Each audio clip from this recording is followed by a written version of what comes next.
La première chose que j'ai remarquée, c'était le plafond, blanc, moucheté, et inconnu. Un bip faible résonnait près de ma tête. Ma bouche était sèche, ma gorge irritée. Quand j'ai essayé de bouger, une douleur fulgurante est partie de mes hanches jusqu'à mes jambes, m'arrêtant net. J'ai cligné des yeux plusieurs fois, essayant de chasser le brouillard de ma vision. Mademoiselle Monroe? La voix d'une infirmière est venue doucement de ma gauche. Vous êtes en salle de réveil. Vous êtes restée inconsciente pendant 2 jours. Son badge indiquait Camille. Elle a ajusté ma perfusion, vérifié le moniteur, et m'a tendu un peu d'eau avec une paille. Mes lèvres se sont fendillées autour. J'ai avalé, puis j'ai murmuré d'une voix rauque. Qu'est-ce qui s'est passé? Vous avez eu un accident de voiture. Un conducteur ivre a grillé un feu rouge. Vous avez été percuté de côté à grande vitesse. Elle a marqué une pause. Vos jambes, elles ont toutes les deux été fracturées. Vous avez été opéré. Des tiges métalliques ont été posées pour stabiliser les fractures. J'ai fermé les yeux. Cela expliquait la lourdeur engourdie sous les couvertures. Vos parents ont été prévenus immédiatement, a-t-elle ajouté. Ils sont passés rapidement. Ils ont laissé quelques affaires. Ils ont dit qu'ils prenaient un vol. Un vol? Elle a hoché la tête. Ils n'ont pas donné de détails, juste dit qu'ils quittaient le pays. Mes doigts ont frôlé le plateau à côté de moi. Mon téléphone. Camille m'a aidé à le prendre en main. L'écran s'est illuminé de notifications, mais une seule a retenu mon attention, un message vocal de ma mère, enregistré à 7h42 ce matin-là. J'ai appuyé sur lecture. Coucou, ma chérie. C'est maman. Juste pour te dire qu'on est à l'aéroport, on embarque pour notre vol vers la Nouvelle-Zélande. Sa voix était enjouée, comme si elle annonçait un brunch. On avait ce voyage en tête depuis longtemps, et comme Ivy est entre 2 boulots, on s'est dit que ce serait sympa de l'emmener. Un silence, puis des rires étouffés en arrière-plan. La voix de mon père a traversé, lointaine, mais distincte. Dis-lui de ne pas appeler. Les frais d'itinérance sont horribles. Ah oui, ne nous appelle pas pendant qu'on est à Queenstown, d'accord? L'hôpital a notre adresse mail en cas d'urgence. On revient dans 3 semaines. Bisous. Je suis restée figée, le téléphone dans la main. 3 semaines. Queenstown. Ivy. Et ne pas appeler. Le moniteur cardiaque s'est emballé. Camille a levé les yeux. Ça va? J'ai hoché la tête, trop choquée pour parler. La vérité s'est installée lentement, comme un bleu qui se forme sous la peau. Ils savaient que j'étais là. Ils étaient venus pendant mon inconscience. Et puis ils sont partis, en vacances. Avec Ivy. Mes jambes étaient cassées. Mon corps maintenu par du titane. Mais la douleur qui a jailli dans ma poitrine n'était pas physique. Elle était nette, tranchante, définitive. J'ai tourné le visage vers le mur, loin de Camille, silencieuse, tandis que des larmes glissaient lentement sur mon oreiller. Je pensais que ma famille était normale. On avait une maison à 2 étages à la périphérie de Portland, un jardin plein de murs, et une vieille balançoire que mon père avait construite quand j'avais 6 ans. Les dîners étaient pris à table. Les tâches ménagères réparties sur un tableau. De l'extérieur, tout semblait parfait. Mais il y avait toujours des lignes silencieuses, invisibles à ne pas franchir. J'étais la discrète. L'ordonnée. La fiable. L'étudiante. Ivy, c'était l'étincelle désordonnée, bruyante, toujours pardonnée. C'était la petite dernière, l'accident, comme aimait plaisanter maman. Née 4 ans après moi, mais traitée comme une princesse dès le premier jour. Je ne me souviens pas d'avoir ressenti du ressentiment. Pas exactement. J'ai simplement appris très tôt que si quelque chose devait être fait, je devais le faire moi-même. C'est resté à l'école. J'ai obtenu une bourse complète à l'Oregon State, étudié l'informatique, obtenu mon diplôme en avance. Personne n'est venu à la remise des diplômes parce qu'Ivy avait la répétition générale de son spectacle de danse. Je n'ai pas protesté. J'ai juste encadré mon diplôme et envoyé une carte de remerciement au service des bourses. À 25 ans, j'ai décroché un emploi chez Dynatrace, puis un poste dans une start-up prometteuse au centre-ville de Portland. J'ai acheté un petit appartement avec ma prime d'embauche. Je me souviens de maman qui pleurait sur FaceTime, me disant à quel point elle était fière, à quel point elle et papa avaient toujours cru en moi. Quelques mois plus tard, papa a évoqué une retraite anticipée. Il disait que le dos de maman lui faisait mal, que les budgets scolaires étaient serrés. J'ai proposé mon aide, Et ils ont accepté, comme s'ils n'attendaient que ça. Puis est venue la première reconversion d'Ivy. Elle a quitté son poste en marketing pour se lancer dans l'événementiel. J'ai payé son certificat, puis une nouvelle garde-robe. Puis une deuxième reconversion, l'école culinaire. Puis la photographie. Puis autre chose, que j'ai cessé de suivre. Elle ne gardait jamais rien plus de 6 mois. Leur maison a été repeinte. Ils ont installé une cheminée à gaz. On fait des voyages à Napa. À Santa Fe. Ivy a eu un traitement Invisalign. Moi, je recevais des emails intitulés « Juste un petit manque ce mois-ci ». Je disais toujours oui. Ils me disaient que j'étais généreuse, équilibrée, le ciment de la famille. Et pendant longtemps, je les ai crus. Je croyais que l'amour, c'était donné. Je croyais que le soutien était inconditionnel, même quand il ne circulait que dans un seul sens. Jusqu'à ce que j'ouvre l'application de ma banque 2 jours après l'opération et que je réalise jusqu'où cette croyance m'avait menée. 3 jours après l'opération, j'ai demandé à Camille de m'apporter mon ordinateur portable. Je lui ai dit que je devais consulter mes emails professionnels, mais en vérité, je cherchais des réponses. Les antidouleurs rendaient l'écran flou au début, mais j'ai tenu bon, me connectant à mon compte bancaire avec des doigts tremblants. Les chiffres n'étaient pas surprenants. Juste accablants. Rien que le mois dernier, j'avais transféré 2 000 $ à mes parents pour les dépenses de la maison. 500 $ de plus étiquetés Ivy préparation au travail. Et 800 $ pour couvrir le paiement de leur SUV. Il y avait les factures. Les abonnements. Même leurs courses livrées à domicile. En tout, 9 800 $ avaient quitté mon compte ce mois-là, discrètement, automatiquement. J'ai ensuite ouvert le portail de ma carte de crédit, et j'ai senti mon estomac se tordre. Une charge de 1 247 $ émanant de Southern Ski Travel Company. Postée 2 jours après l'accident. Ma carte de crédit. Leurs vacances. Je suis restée à fixer cette ligne comme si elle pouvait disparaître. Mais elle n'a pas disparu. Alors j'ai ouvert un nouvel onglet et j'ai consulté le compte Instagram d'Ivy. Elle n'avait pas posté grand-chose pendant le vol, mais une fois arrivée, son fil s'est animé.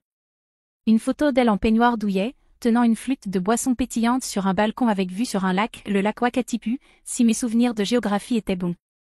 Journée spa avec la famille. Keanstone est magique. Meilleur voyage de tous les temps flûte à champagne #Chata Sister Sponsorship. L'image suivante montrait mon père lors d'une visite de vignoble, faisant tournoyer du rouge dans un verre à pied. Puis ma mère, portant de grandes lunettes de soleil de designer, rayonnante devant une boutique, les bras chargés de sacs. Ivy de nouveau, cette fois à Califourchon sur un vélo de location. Légende, quand le travail de ta sœur finance ta liberté. Je ne me suis pas sentie en colère. Pas encore. Juste glacée. Engourdie d'une manière qui n'avait rien à voir avec les antidouleurs ou l'anesthésie. Ce n'étaient pas des étrangers. C'était ma famille. Ceux dont j'avais pris soin, mois après mois, année après année. Et pendant que j'étais inconsciente dans une unité de traumatologie, ils goûtaient des pinots noirs et me taguaient dans des légendes. Comme si j'étais une généreuse marraine d'entreprise. J'ai quitté Instagram et ouvert le tableau Excel que j'utilisais pour suivre les dépenses familiales. La dernière colonne avait été mise à jour 2 jours avant l'accident. J'y avais même noté un rappel pour augmenter l'allocation mensuelle de maman. Car elle disait que la facture de chauffage était plus élevée cet hiver. J'ai fixé cette note jusqu'à ce que ma vision se brouille de nouveau.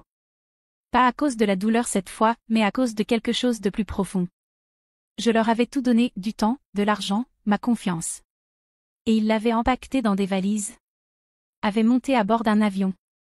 Et avaient trinqué à leur liberté quelque part au-dessus de la mer de Tasman. J'ai refermé l'ordinateur et les posé sur le plateau. Camille est revenue quelques minutes plus tard avec un sourire doux et une dose de quelque chose de plus fort.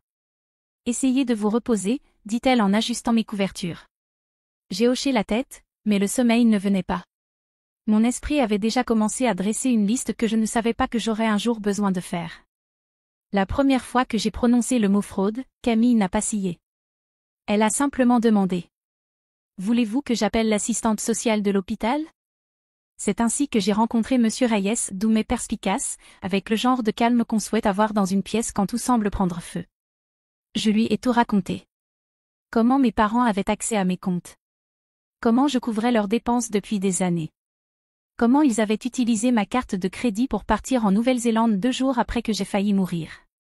Il m'a écouté sans m'interrompre, prenant des notes lentement, de façon méthodique. Quand j'ai fini, il m'a regardé et a dit: Vous n'êtes pas folle. Et vous n'êtes pas seule. Il m'a aidé à contacter le service des fraudes de ma banque. Camille s'est assise à côté de moi pendant que j'expliquais les frais non autorisés. J'ai annulé la carte qu'ils avaient utilisée et commandé de nouvelles cartes. J'ai changé tous mes mots de passe. Révoqué tous les accès. Puis sont venus les virements automatiques. Chaque paiement programmé à mes parents. Chaque versement récurrent sur les comptes professionnels d'Ivy. Annulé. Mes économies, ce qu'il en restait après des années de dons silencieux, furent transférées vers un nouveau compte dans une autre banque. Une banque dont il n'aurait jamais connaissance. Monsieur Reyes m'a aidé à rédiger une déclaration écrite pour l'équipe chargée des fraudes et à me mettre en contact avec des ressources juridiques, au cas où la situation dégénérerait. Mais le moment le plus satisfaisant arriva à la fin, le vol retour. Je me souvenais de la confirmation par email, enfouie quelque part dans le désordre numérique envoyé à moi, car ma carte bancaire était enregistrée. Il m'a fallu 10 minutes pour la retrouver. J'ai cliqué sur le lien. Et voilà, Houston vers San Francisco, mercredi prochain. 2 adultes. Un surclassement pour Evie. Un simple clic, annuler la réservation. Êtes-vous sûr? J'ai cliqué sur oui. Le remboursement partiel est apparu sur ma carte immédiatement. Un petit ping discret, comme un point final à une phrase que je ne savais même pas que j'étais en train d'écrire. Ils m'ont dit de ne pas appeler, dis-je doucement, en me tournant vers Camille. Alors je ne le ferai pas. Elle a souri, non pas avec pitié, mais avec une certaine détermination.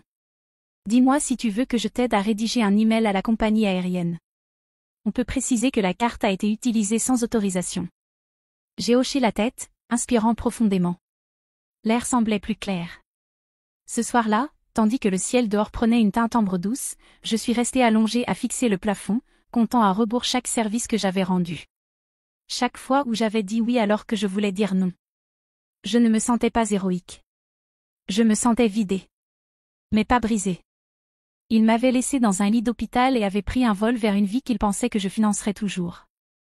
Mais j'apprenais que le silence pouvait parler plus fort que n'importe quelle dispute. Les emails ont commencé à 2h07, heure de Portland. J'étais à moitié endormie, flottant dans un brouillard médicamenteux, lorsque mon téléphone a vibré 2 fois. Puis encore. Camille m'avait rappelé d'éteindre les notifications, mais je ne l'avais pas écouté. Une part de moi attendait ce moment. L'objet de l'email de mon père disait: Qu'est-ce qui se passe, bon sang? À l'intérieur. On est bloqué à Houston. Nos cartes sont refusées. La banque dit que le compte est verrouillé. C'est cruel, Talia. Nous sommes tes parents. 2 minutes plus tard, ma mère a suivi avec le sien. Je ne sais pas ce que c'est que cette phase, mais ça doit s'arrêter. Tu dois appeler la banque et annuler ce que tu as fait. Ce n'est pas normal. On t'a élevé mieux que ça. Puis Ivy a ajouté: Sérieusement? Tout ça à cause d'un accident de voiture? Tu exagères. Tu vas t'en sortir. Les infirmières sont payées pour ça. On est coincé ici et c'est de ta faute. Chaque message était une variation différente de la même mentalité d'appropriation. Le choc déguisé en inquiétude. Le contrôle maquillé en bienveillance. J'ai transféré les 3 messages au contact juridique que Monsieur Reyes m'avait recommandé. Je n'avais pas besoin de me justifier. La trace écrite le faisait à ma place. Je suis restée longtemps à fixer le message d'Ivy. Tu vas t'en sortir. Les infirmières sont payées pour ça. Comme si ma convalescence n'était qu'une ligne sur une facture. Comme si être cloué à un lit avec des tiges dans les jambes n'était qu'un petit désagrément budgétaire. J'ai cliqué sur « Répondre ». Les limites sont gratuites. Et tu viens d'en toucher une. J'ai appuyé sur « Envoyer » et j'ai ressenti un calme que je n'avais pas connu depuis des semaines. Pas de la satisfaction, exactement, juste de la clarté. D'autres emails ont suivi. Papa m'a accusé d'être mentalement instable. Maman a dit que je réagissais par colère car j'étais émotionnellement fragile. Ivy a réessayé avec du sarcasme. Apparemment, Houston n'était pas assez pittoresque pour te détendre. Je n'ai plus lu après ça. Le matin venu, j'avais bloqué leur numéro. J'ai laissé la boîte mail ouverte non pas pour discuter, mais pour garder une trace. S'ils voulaient aller plus loin, j'étais prête. Camille a apporté le petit déjeuner vers 8h. J'étais silencieuse pendant qu'elle réajustait mes oreillers, et elle n'a rien demandé, elle a juste posé le plateau délicatement, versé le café, et m'a rendu mon téléphone comme si celui-ci pesait quelque chose. Ils ont écrit, demanda-t-elle. J'ai hoché la tête. Beaucoup. Elle n'a pas demandé ce qu'ils avaient dit. Elle s'est juste assise à côté de moi, appelé une orange, et a déposé les quartiers sur une serviette entre nous. Je mâchais en silence, lentement, régulièrement. Ce soir-là, le soleil se couchait derrière les stores de l'hôpital, baignant la chambre d'une lumière dorée et paisible. Je parcourus une dernière fois ma boîte de réception et supprimai le message d'Ivy. Non pas par pardon, mais parce qu'il ne méritait plus de place en moi. Leur silence, après ça, n'était pas la paix, mais il était plus calme que le vacarme qu'ils avaient toujours fait. Ils se sont présentés sans prévenir un mercredi. L'infirmière en chef appela ma chambre juste après midi, la voix tendue. « Vos parents et votre sœur sont en bas, dit-elle. Ils sont bouleversés. » Je demandai à Camille de rester avec moi. Elle n'hésita pas une seconde. Elle apporta une chaise supplémentaire et se tint à mes côtés pendant que je redressais le dossier du lit, essayant d'avoir l'air plus forte que je ne me sentais. Ils sont entrés en trombe, les yeux plissés, les bras croisés, les voix déjà hautes. « Qu'est-ce qui ne va pas chez toi ?» lança maman en se précipitant au pied du lit. « Tu as une idée de ce que tu nous as fait vivre ?» enchaîna papa. Coincé dans un pays étranger, humilié devant nos amis, on a dû emprunter de l'argent pour rentrer. Tu as couvert cette famille de honte. Ivy restait près de la porte, ses lunettes de soleil toujours remontées dans ses cheveux. Tu en as vraiment profité de ce crash, hein? Camille fit un pas en avant. Si quelqu'un hausse encore la voix, je fais venir la sécurité. Vous êtes dans un hôpital. Cela les fit taire au moins un instant. Je pris une profonde inspiration et attrapai le dossier en carton posé sur mon plateau. Voici les conditions, dis-je. Préparé par mon avocate. Papa ricana. Des conditions? Qu'est-ce qu'on est pour toi, tes employés? Je l'ignorai et poursuivis. Un paiement de transition unique. Plus de soutien mensuel. Plus de comptes partagés. Si vous voulez entretenir une relation avec moi, ce sera par l'intermédiaire d'un médiateur familial agréé. Sinon. Sinon quoi, coupa Ivy. Tu vas faire comme si tu étais orpheline maintenant? Sinon, répondis-je calmement, nos chemins se séparent. Maman tendit la main vers les papiers, mais ne les lut pas. Elle secoua simplement la tête. Ce n'est pas toi, Talia. C'est une crise. C'est moi, répondis-je. Juste pas la version que vous pouviez contrôler. Personne ne bougea. Personne ne s'excusa. Ils partirent sans avoir ouvert le dossier. Je fixai la porte bien après qu'elle se soit refermée, attendant que le regret arrive. Il ne vint pas. Camille posa doucement sa main sur mon bras. « Tu l'as fait, dit-elle. » Et pour la première fois depuis l'accident, je la crus. Tante Norin vint me chercher à l'hôpital un vendredi après-midi pluvieux. Elle avait déjà mis un coussin en plus sur le siège passager et une playlist de jazz doux murmurait à travers les haut-parleurs. Nous avons peu parlé pendant le trajet. Elle gardait les yeux sur la route et dit simplement « On prendra les choses un jour à la fois ». Sa maison était calme, de plein pied, et sentait légèrement la mélisse et quelque chose de fraîchement cuit. Elle avait fait installer une rampe la semaine précédente. La chambre d'amis avait une douche à l'italienne et une pile de serviettes déjà rangées dans le placard. Elle me laissait de l'espace sans me faire sentir seule. C'est au dîner, une semaine plus tard, qu'elle m'a enfin dit ce qu'elle gardait probablement en elle depuis l'accident. « Tu sais, ils ont fait la même chose à ton grand-père, » dit-elle en se versant une tasse de thé. Ils ont vidé sa pension pendant qu'il était en soins palliatifs. Ont utilisé l'argent pour s'offrir croisière sur croisière. Il disait qu'il aurait voulu qu'ils profitent du temps qu'il leur restait. Je ne répondis pas. Je me contentais d'acquiescer, laissant le poids de ces mots s'installer. Ce n'était pas juste moi. Ça ne l'avait jamais été. La rééducation commença le lundi suivant.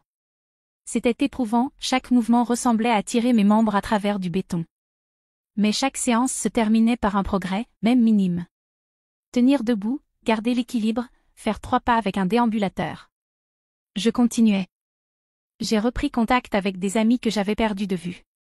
Des gens que je n'avais pas vus depuis la fac, ou depuis que le travail avait pris le dessus, ou depuis que les besoins de la famille passaient toujours en premier. Certains ont répondu, d'autres non, mais assez l'ont fait. J'ai déjeuné avec Carly, j'ai pris un appel de mon ancien mentor, j'ai invité quelques voisins à venir manger une soupe un soir, sans trop y réfléchir. Camille est venue me rendre visite une semaine après mon emménagement. Elle avait apporté des muffins aux myrtilles et s'est assise avec moi sur le porche pendant que la pluie se calmait. Je sais que c'est techniquement contraire au règlement, dit-elle en souriant en balayant une miette de sa jupe. Mais j'aimerais t'inviter prendre un café un jour. Pas en tant qu'infirmière. Je n'ai rien dit tout de suite. Je l'ai simplement regardé, vraiment regardé, et j'ai ressenti quelque chose que je n'avais pas ressenti depuis des mois. De la sécurité. De la chaleur. D'accord, ai-je dit. Ça me plairait. Nous sommes sortis ce dimanche-là. Le café était petit, coincé entre une librairie et un pressing. Elle a commandé un chai. J'ai pris un café noir. Nous n'avons pas parlé de l'hôpital, ni de l'accident, ni même de ma famille. Nous avons parlé de voyage, de musique, et de ce que cela signifie de recommencer. En remuant ma tasse, j'ai compris quelque chose de simple mais bouleversant. Je ne recommençais pas seule. 1 an plus tard, l'appartement sentait l'ail rôti et le romarin. J'avais dressé la table pour 5, juste assez pour ceux qui étaient restés. Camille avait apporté une tarte au citron dans une boîte nouée de ficelles. Et tante Norin est entrée avec une bouteille de cidre pétillant sous le bras. Carly et Marcus, de la rééducation, sont arrivés quelques minutes plus tard, les bras pleins de rire et d'histoire. Nous avons mangé lentement, parlé tous en même temps, fait passer les plats d'un côté à l'autre comme si nous nous connaissions depuis toujours. Ce n'était pas vraiment une célébration, juste un moment. Un moment doux. Le genre qu'on n'oublie pas après ce qu'on a dû traverser. Après le dessert, pendant que Camille rinçait les assiettes et que Norin pliait les serviettes en 4, je suis allée dans la chambre pour prendre une bouffée de calme. Mon téléphone a vibré sur la table de nuit. Un message d'Ivy s'est affiché à l'écran. On peut parler, juste toi et moi? Pas d'excuses. Pas de reconnaissance. Juste une nouvelle porte ouverte qu'elle n'avait pas méritée. J'ai laissé l'écran s'éteindre sans répondre. Le message resterait non lu comme les précédents. Je n'avais plus rien à expliquer. Certains ponts ne brûlent pas. Ils tombent simplement derrière vous, en silence. De retour dans le salon, Camille m'a versé un 2e verre de cidre et s'est appuyée contre mon épaule avec un soupir doux. Le genre de soupir qui ne vient que du confort, pas de l'effort. Au-dessus de la bibliothèque derrière elle, une petite carte encadrée reposait entre une photo de la côte de l'Oregon et un oiseau en céramique que mon grand-père m'avait offert un jour. Les lettres étaient simples. Parfois, le silence qu'on rend est la clôture qu'il mérite. Je n'avais pas besoin d'appeler. Je n'avais pas besoin de réparer. Le poids que je portais autrefois ne m'appartenait plus. En me laissant aller contre le canapé, le bourdonnement des conversations autour de moi ressemblait à un foyer. Silencieux. Choisi. Authentique. Et pour la première fois depuis longtemps, je ne me sentais plus comme quelqu'un qu'on avait laissé derrière. Je me sentais comme quelqu'un qui était parti, pour de bonnes raisons, et qui avait enfin trouvé l'endroit où elle devait être.